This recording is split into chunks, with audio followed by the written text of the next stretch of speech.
ganacsatada gaadiidka xamuulka ee ka shaqeeya dekedda Berbera ayaa ka mudaharaaday caymiska qasabka ee ay hay'adda caymiska qaranku ku soo rogtay inay ka galaan shirkadda Ammaano. Mulkiilayaasha iyo darawallada gaadiidka xamuulka ayaa mudaharada iskugu soo baxeen waxay magaalada Berbera ku soo bandhigeen halka ay ka taagan yihiin amarada caymiska ah ee xukuumaddu duldhigtay. Haddaba gudoomiyaha gobolka Saaxil ee xisbiga wadani Maxamed Aadan Jirde oo ka hadlay ujeedada shirkaddan kootada loogu xidhay caymiska gaadiidka ee dekedda Berbera ka howlgala ayaa waxa uu yiri sidaan ka warqabno waxa muddo in dhaweydba soo noqonayay cabashooyin iyo runtii cabashooyin xaalwaaya oo ka soo yeedhay ganacsatada gaadiidka iyo sidoo kale barnaamijyo ay sameeyeen gaadiidleyda Tawfiiq sida maxaan raahdaa iskaashatada gaadiidleyda waaweyn taasoo ay kaga cabanayaan lacag badan oo runtii istabahaya oo loo sameynayo shirkado dana gaara runtii aan oran karo xukuumaddu ay ka leedahay oo cid gaar ah lagu naasnuujinayo taasoo mar walba ay soo noqonayaan lacag takaaliifa oo la dul saarayo ganacsatada oo ay qadiyaan ka yihiin sida runtii taasa markaa annagana ka xisbi ahaan damaqday oo aan doonayaa inaan ka dareen celiyo ugu dambeysay waxa way hay'adda caymiska qaranka hay'adda caymiska Ammaano sida runtii horta aan raahday ereyga caymis maadaama ay jiraan bulsho badan oo runtii la oran karo ay jiri karaan aan fikirba ka haysan caymis waxa weeye macnuhu haddaan si kooban u yiraahdo waa contract leex mara shirkadda caymiska iyo qofka danaynaya inuu caymiyo hantidiisa taasoo shirkaddu damaanad qaadayso magdhow haddii ay timaado loo baahdo bedelkeedana laga rabo qofku inuu bixiyo qadar lacageed oo joogto ah taa haddaan intaa ku dhaafo runtii haddii siday tahay oo si daahfuran oo transparent ah haddii mashruuca loo fuliyo waxaan oran karaa waa wax ummadda wax tari lahaa laakiin nasiib darro arrintaa mashruuca xukuumaddu way ka leexisay qaabkii uu bulshada u anfici lahaa runtii xukuumaddu way ka leexisay sababtoo ah waxa iska cad inay hay'addan caymiska qaranka ama gudoomiyaha caymiska qaranku inuu tunka ku sito hay'ad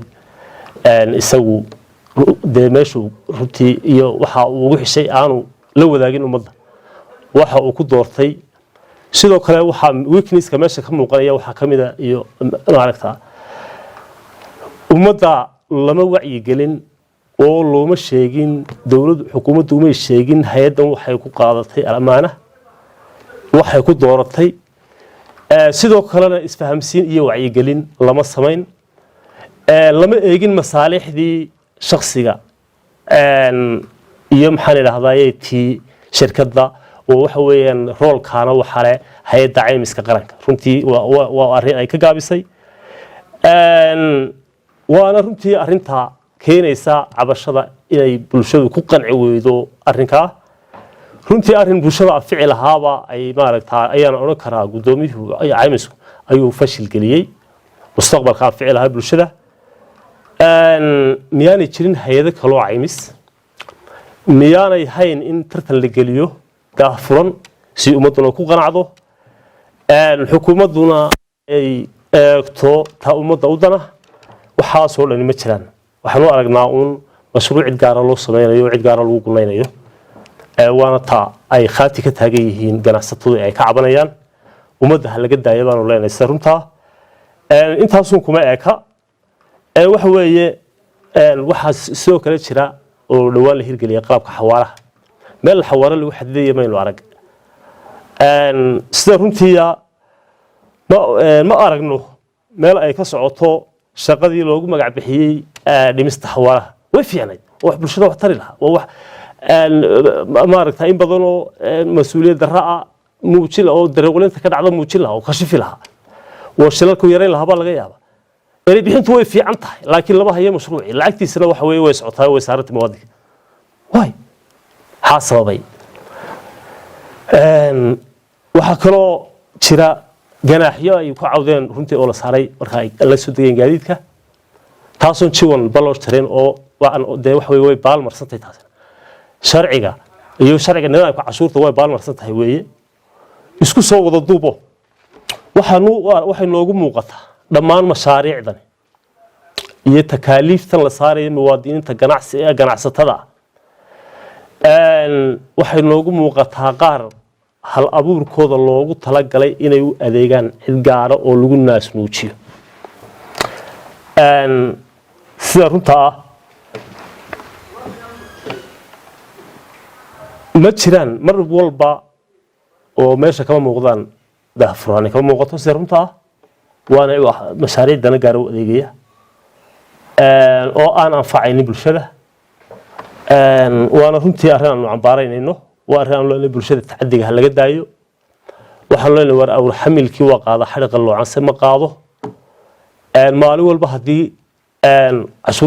cashuur loo magac bixiyo cid gaara loogu danaynayo hadii wax way ganacsatada dhakada laga saaro oo maalin walba mashruuc yar oo tunka lagu sido oo cid gaara oo magac bixintiisu fiican tahay mashaariicdan imika fulinteedii inta imika aan sheegay qaar ka badan fulintoodii ma jirto oo meel ay ka socdaan ma aragno balse taa bedelkeeda lacagtii muwaadiniinta lagu waajibay ganacsatada dhakada laga saaray ayaa socota waxa weeye marka lacagta cidda gaarka lagu wax way gunaynaya baa la danaynayaa bay ka dhigantay xukuumaddu danaynaysaa mashruucu inuu fulo oo waxa weeye bulshadii wax u taro cidba danaynaysa bay muuqataa runtii waxaan loo kala waa fashil ku gadaaman xukuumaddan maanta taagan ee kulmiye waa wax runtii wax aad loo dhibsado waa wax runtii aan muwaadiniinta qabanin war ha laga daayaan leenahay oo muwaadiniinta ha loo naxo ganacsatada. Assalaamu calaykum waraxmatullaahi wabarakaatuh.